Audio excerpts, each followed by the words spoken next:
ഇങ്ങനെ ഇരുന്നിട്ട് അനു പറയാൻ വന്നത് അതാണ് ചേട്ടാ ഞാൻ ആലോചിച്ചു. എന്നെ ആർക്കും ഇഷ്ടപ്പെടുന്നില്ല, എന്നെ ആരും പ്രപ്പോസ് ഇഷ്ടപ്പെടാത്തതല്ല, അങ്ങനെയല്ല. പ്രപ്പോസ് ഞാൻ ചില ചെയ്യുന്നില്ല. സമയത്ത് ഇങ്ങനെ ആലോചിക്കാറുണ്ട്, ഞാൻ കാണാനൊക്കെ അത്യാവശ്യം സുന്ദരിയാണ്. അല്ല, അത്യാവശ്യം ഇല്ലില്ല, വളരെ അല്ല, ഭയങ്കര സുന്ദരി എന്ന് ഞാൻ പറയത്തില്ല, അത്യാവശ്യം കുഴപ്പമില്ല. ഒരാൾ നോക്കി അയ്യെന്ന് പറയത്തില്ല, അയ്യെന്ന് പറയത്തില്ല, അയ്യെന്ന് പറയത്തില്ല. പക്ഷേ കുഴപ്പമില്ലാത്തൊരു പെൺകുട്ടിയാണ്. പിന്നെ എല്ലാവർക്കും എൻ്റെ ക്യാരക്ടർ നന്നായിട്ട് അറിയാം. അപ്പൊ ഞാൻ ഇങ്ങനെ ആലോചിച്ചു, ക്യാരക്ടർ അറിയാതെ ചിരിച്ചെതിരാ. അല്ല, ഞാൻ പെട്ടെന്ന് ചിന്തിച്ചത് ഇനി സ്റ്റാർ മാജിക്കിലെ ക്യാരക്ടറാണ് അത് ശരിക്കാണെന്ന് ചിലർ അതെനിക്കറിയാം. സൈലന്റ് എന്ന് പറഞ്ഞാൽ കുറച്ച് മെച്ചൂർഡ് ആയിട്ടുള്ള ഒരാളാണ്. മെച്ചൂരിറ്റി കൊണ്ടുവരാൻ നോക്കുന്നല്ല ആണ്. പക്ഷേ സ്റ്റാർ മാജിക്കിന്റെ ഫ്ലോർ കയറുമ്പോൾ ഞാൻ ശരിക്കും കുഞ്ഞായിപ്പോ. മെച്ചൂരിറ്റി കൊണ്ടുവരാൻ ശ്രമിക്കുമല്ലേ? ശ്രമിക്കുക. വന്നോ മെച്ചൂരിറ്റി? വന്നോ? ഇടയ്ക്കൊക്കെ വരാറുണ്ട് ചില സമയങ്ങളിൽ. പക്ഷെ ആ മെച്ചൂരിറ്റിയിലും അനു ചെയ്യുന്ന കാര്യങ്ങൾ സീരിയസ്ലി പറയാണ്. അനു ഇന്ന് രാവിലെ 6 മണിക്കാണ് ഫ്ലവേഴ്സിന്റെ ഫ്ലോറിൽ നിന്ന് ഫ്ലവേഴ്സിന്റെ ഫ്ലോറിൽ നിന്നല്ല, സ്റ്റാർമാന്റെ ഷൂട്ട് കഴിഞ്ഞ് റൂമിലെത്തിയപ്പോൾ 1 മണിയായി. അവിടെ നിന്ന് കുളിച്ച് ഫ്രഷ് ആയി ഞാൻ അപ്പം തന്നെ 2:30 തിരിച്ചു. ഇവിടുന്ന് 6:30 2:30 ഒരു 3-3:30 ആയപ്പോൾ തിരിച്ചു. അപ്പൊ ഇവിടെ എത്തിയപ്പോൾ 5:30-6 മണിയൊക്കെ വരാനുള്ള ഒരു കഴിവ് തീർച്ചയായിട്ടും ഇപ്പൊ മാനേജർമാരെ വെച്ചിട്ടാണ് ഓരോരുത്തർ നോക്കുന്നത്. അനു എല്ലാം എങ്ങനെയാണ് ഹാൻഡിൽ ചെയ്യുന്നത് എല്ലാം കൂടെ? അതെനിക്ക് അറിയത്തില്ല, എനിക്ക് ഇഷ്ടമാണ്. പണ്ട് തൊട്ടേ എനിക്ക് അനുവിനെ ഡിപ്പെൻഡ് ചെയ്യാൻ പാടില്ല.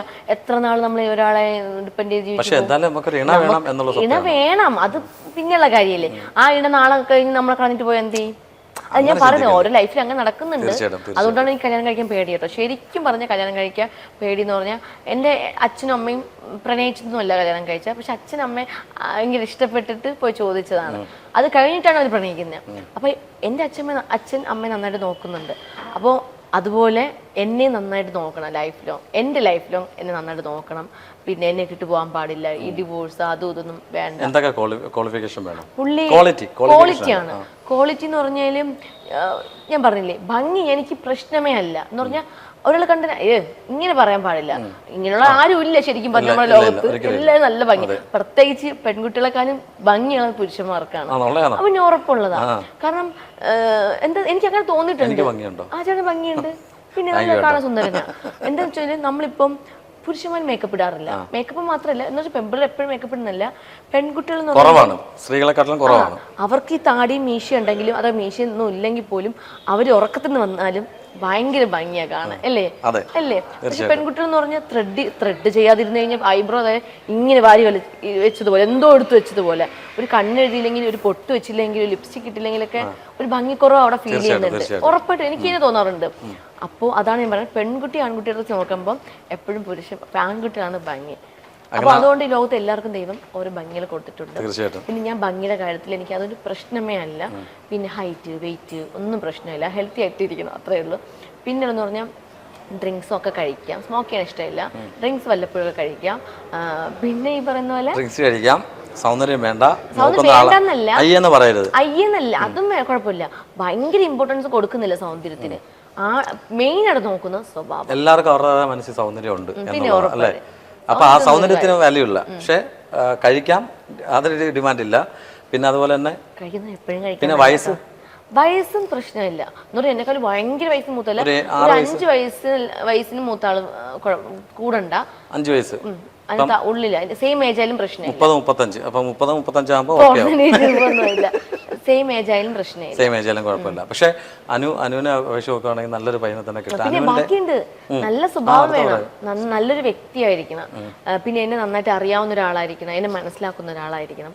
ഇതൊക്കെ തന്നെ, ഇത് എല്ലാ പെൺകുട്ടികൾക്കും ഉള്ളത് തന്നെയാണ്. ഇതൊക്കെ കാവ്യമാധവന്റെ ഡയലോഗ് വരാറുണ്ടോ? ഇല്ല. എപ്പോ വന്നു മനസ്സിലാക്കുന്ന ആളായിരിക്കണം എന്നൊക്കെ ഉള്ള ആ ഡയലോഗ് എന്ന് പറഞ്ഞ കാവ്യമാധവന്റെ ഞാൻ ആദ്യം എന്റെ സൗണ്ട് ഇടയ്ക്കൊക്കെ ഇങ്ങനെ ഞാൻ പറഞ്ഞില്ലേ, രാവിലെ ഉറക്കത്തിൽ നിന്ന് എണീക്കുമ്പോൾ ശരിക്കും കാവ്യമതിന് സൗണ്ട് കയറി വരാറുണ്ട്.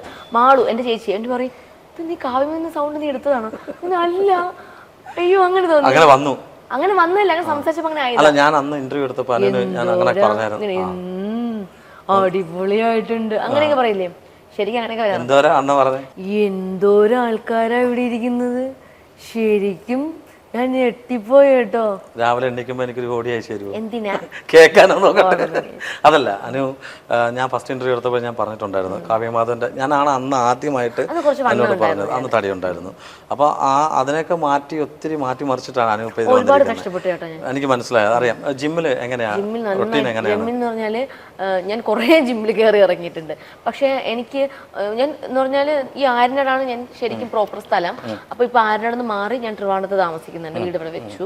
അപ്പോ അതെ 1.5 വർഷമായി ഇവിടെ താമസം. അപ്പോൾ ട്രിവാൻഡ്രത്ത് വന്നതിന് ശേഷം 2-3 ജിമ്മിൽ മാറി മാറി ഞാൻ വർക്കൗട്ട് ചെയ്തു. അപ്പം ഓരോ ജിമ്മിൽ നോക്കുമ്പോൾ ഞാൻ നോക്കും എൻ്റെ വെയിറ്റ് കുറയുന്നുണ്ടോ എങ്ങനെയാന്ന്. അപ്പം വെയിറ്റ് പെട്ടെന്ന് കുറയാൻ ഞാൻ ശ്രമിക്കത്തില്ല. എങ്ങനെയാണ് ട്രെയിൻ ചെയ്യിപ്പിക്കുന്നതൊക്കെ നോക്കിയിട്ട് എനിക്ക് ഇഷ്ടപ്പെടുകയാണെങ്കിൽ മാത്രമാണ് അവിടെ ജിമ്മിന്റെ പ്രോബ്ലം അല്ലല്ലോ, അല്ല. ചിലപ്പോൾ എന്താ പ്രശ്നം എന്ന് വെച്ചാൽ എനിക്ക് ലിഗമെന്റിന് ചെറിയൊരു പ്രശ്നം വന്നായിരുന്നു ഈ ഇടയ്ക്ക് വെച്ചിട്ട്. അത് എങ്ങനെ ഒന്നും എനിക്ക് തന്നെ അറിയില്ല. ഡോക്ടറെ കാണിച്ചു, ഡോക്ടർ ഒന്ന് ഹീൽസ് കൂടുതൽ യൂസ് ചെയ്യുന്നതുകൊണ്ടാണ് വെയിറ്റ് എടുത്തതുള്ളൂ. അപ്പം ഞാൻ പഴയ ജിമ്മിലൊക്കെ പോയി ഞാൻ വെയിറ്റ് എടുത്തുകൊണ്ടാണോ ഞാൻ. പക്ഷേ ശരിക്കും ഇപ്പം ലാസ്റ്റ് ഞാൻ ചെയ്യുന്നത് ഫാസ്നോ എന്ന് പറഞ്ഞൊരു ജിമ്മാണ്. അവിടെ എൻ്റെ ചേട്ടൻ്റെ ജിമ്മാണ്. അവിടുത്തെ ട്രെയിനർ എന്ന് പറഞ്ഞാൽ പുള്ളിക്കാരൻ പറഞ്ഞു തന്നു, ഇത്രയും ജിമ്മിൽ പോയിട്ട് എനിക്ക് ആ കാലിന്റെ പെയിൻ മാറി പറ്റിയിട്ടില്ല. അവരൊക്കെ ശ്രമിച്ചു. ഇപ്പൊ ഇല്ല, ഇപ്പൊ മൊത്തത്തിൽ മാറി. ഹോസ്പിറ്റലിൽ പോലും പോവാണ്ട് എന്റെ ലിഗമെന്റ് പെയിൻ മാറി. ഒന്ന് ആലോചിച്ച് നോക്കിയേ. ഈ പുള്ളി മാറ്റി തന്നു. എനിക്ക് ഒരു അത്ഭുതം തോന്നുന്നു ചേട്ടാ എനിക്ക്. കാരണം സ്റ്റെയർ കയറുമ്പോ എന്തോ ഒരു ശബ്ദം ടിക് ടിക്. പിന്നെ കാലെനിക്കിങ്ങനെ ബസ്സിലല്ലെങ്കിൽ ട്രെയിനിൽ ഇരിക്കൂലേ നമ്മളിങ്ങനെ. അപ്പം എനിക്ക് കാലിന് നീളം കുറവായതുകൊണ്ട് കാലിങ്ങനെ നിക്കോളൂ, താഴെ കുത്തത്തില്ല. ഇങ്ങനെ എന്റെ കാറിൽ ഇരിക്കുമ്പോ ഞാൻ ഇതാ തൂക്കി ഇങ്ങനെ ഇട്ടിരിക്കുന്നില്ല, ഇങ്ങനെ എത്തത്തില്ല. സ്റ്റാർ മാജിക്കിന്റെ ഫ്ലോറിൽ ചെയറിലിരിക്കുമ്പോ കാല് എന്റെ കാല് മാത്രം തൂങ്ങി കിടക്കുന്നത്. കാലിനാണ് ഏറ്റവും കൂടുതൽ വെയിറ്റ് പോകുന്നത്. അപ്പോ അങ്ങനെ വരുമ്പോ എനിക്ക് എന്തോ ഒരു പെയിൻ ഇവിടെ ഇത്രയും ഭാഗം. ഇപ്പൊ ഒന്നുമില്ല. എനിക്ക് ആ പുള്ളി മാറ്റി തന്നു. അടിപൊളി. അവിടെ തന്നെ ജിമ്മിന് പോകുന്നത്. അനു, എനിക്കിനി ഒരു ചോദിക്കാനുള്ളത്, നിങ്ങളുടെ ഫ്ലോറിൽ കുറെ പ്രശ്നങ്ങൾ നടന്നു ഈ ഇടയ്ക്കായിട്ട്. അറിയാത്തതിനോട് സംസാരിക്കും. അവിടെ എന്തൊക്കെയോ പ്രശ്നങ്ങൾ നമുക്ക് അറിയത്തില്ല, നിങ്ങൾക്കല്ലേ അറിയാവുന്നത്. ഞങ്ങൾ സോഷ്യൽ മീഡിയ കണ്ടത്. അല്ല, ബിനിച്ചേട്ടൻ്റെ ഒരു പ്രശ്നം ഇഷ്ടംപോലെ എല്ലാവരും അറിഞ്ഞതാണ്. അല്ല, ഇപ്പം അത് കഴിഞ്ഞിട്ട് ബിനിച്ചേട്ടൻ തിരിച്ചു വന്നോ? ഫ്ലോറിലേക്ക് വന്നോ? നാട്ടിലില്ല ശരിക്കും, അമേരിക്കയിലാണ് പ്രോഗ്രാം ഒക്കെ ആയിട്ട്. ശശാങ്കൻ ചേട്ടനൊക്കെ ഉണ്ട്. ശശാങ്കൻ ചേട്ടൻ, പിന്നെ വേറെ ആരൊക്കെയാ, ഒത്തിരി പേരുണ്ട്. എനിക്ക് ഫോട്ടോസ് ഒക്കെ അയച്ചു തന്നു. അല്ല, ആ സമയത്ത് അനു ഉണ്ടായിരുന്നു അവിടെ പ്രശ്നം നടന്ന സമയത്ത്? പ്രശ്ന ഞാൻ അവിടെ ഉണ്ടായിരുന്നു. ലൊക്കേഷൻ ഉണ്ടായിരുന്നു, അല്ലാണ്ട് ഞാൻ അവിടെ ആ ഭാഗത്തില്ല ഉണ്ടായിരുന്നില്ല. ഞങ്ങൾ ഫുഡ് കഴിക്കാൻ മോളിൽ പോയിരുന്നു. അതൊക്കെ സോൾവ് ആയോ ഇപ്പം? സോൾവ് ആയി. ഇത് അതിലേക്ക് നമ്മൾ കൂടുതൽ കടക്കുന്നില്ല. കാര്യം നമ്മളിപ്പോ ചേട്ടാ എനിക്ക് തോന്നിയ ഒരു ഒറ്റ കാര്യം എന്ന് പറഞ്ഞാൽ, നമ്മൾ സ്കൂളിൽ പഠിക്കുന്ന സമയത്തേ, സ്കൂളിൽ പഠിക്കുന്ന കോളേജിൽ നമ്മൾ പിള്ളേർ തമ്മിൽ അടി ഉണ്ടാക്കൂലേ, ബഹളങ്ങള് എന്തെങ്കിലും കാര്യത്തിന് വേണ്ടിയിട്ട്. പിന്നെ അവര് തോളിൽ കൈയൊക്കെ ഇട്ട് നടക്കത്തില്ല.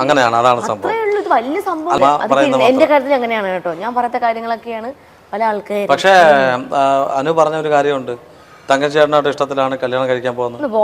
അല്ല, അത് പലവട്ടം പറഞ്ഞിട്ടില്ലേ? ഞാൻ എവിടെയെങ്കിലും പറഞ്ഞിട്ടുണ്ടോ? ഫ്ലോറിൽ പറഞ്ഞിട്ടുണ്ടോ? അതൊക്കെ വെറുതെയാ. ഇപ്പൊ ഷൂട്ട് കഴിഞ്ഞപ്പോഴും പറഞ്ഞല്ലോ.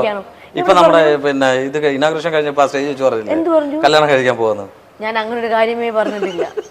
ഒരുപാട് പേര് അങ്ങനെ ചോദിക്കുന്നുണ്ട്, തങ്കച്ചേട്ടൻ എന്താ കല്യാണം കഴിക്കുന്നത്. ഈ പറയുന്ന അമ്മമാരൊക്കെയാ അമ്മമാരും ചോദിക്കുന്നത്, തങ്കച്ചേട്ടൻ എന്താ മോളെ കല്യാണം കഴിക്കാത്ത, നീ അവളെ തേക്കൂ. ഞാൻ ഞെട്ടിപ്പോവും. ഈ സെയിം ക്വസ്റ്റ്യൻ തന്നെയാണ് തങ്കച്ചേട്ടൻ്റെ അടുത്ത് ഈ പറയുന്ന അവരും ചോദിക്കുന്നത്, അനുവിനെ തേക്കൂ, അനുവിനെ കല്യാണം കഴിക്കുന്നത്. ഞങ്ങൾ രണ്ടുപേരും ഇങ്ങനെ നോക്കിയിട്ട് നമ്മളൊന്നും മൈൻഡ്. കാരണം അവർക്ക് അറിയത്തില്ല, ഒരിക്കലും കുറ്റം പറയുമ്പോ അവരങ്ങനെ ശരിക്കും നമ്മൾ ജീവിക്കുകയാണെന്നുള്ളതില്. നമ്മൾ സീരിയലൊക്കെ കാണത്തില്ല, സീരിയലില് ഒരു നായകന് നായിക എടുത്തു കഴിഞ്ഞാൽ ശരിക്കും നമ്മൾ തന്നെ വിചാരിക്കും, അയ്യോ അവരൊന്ന് കല്യാണം കഴിച്ചിട്ടുണ്ടെങ്കിൽ. പണ്ട് ഞാൻ എനിക്കിപ്പോ അറിയാവുന്നതുകൊണ്ട് എങ്ങനെയെങ്കിലും ഒരു ഒന്നിച്ചാൽ മതി.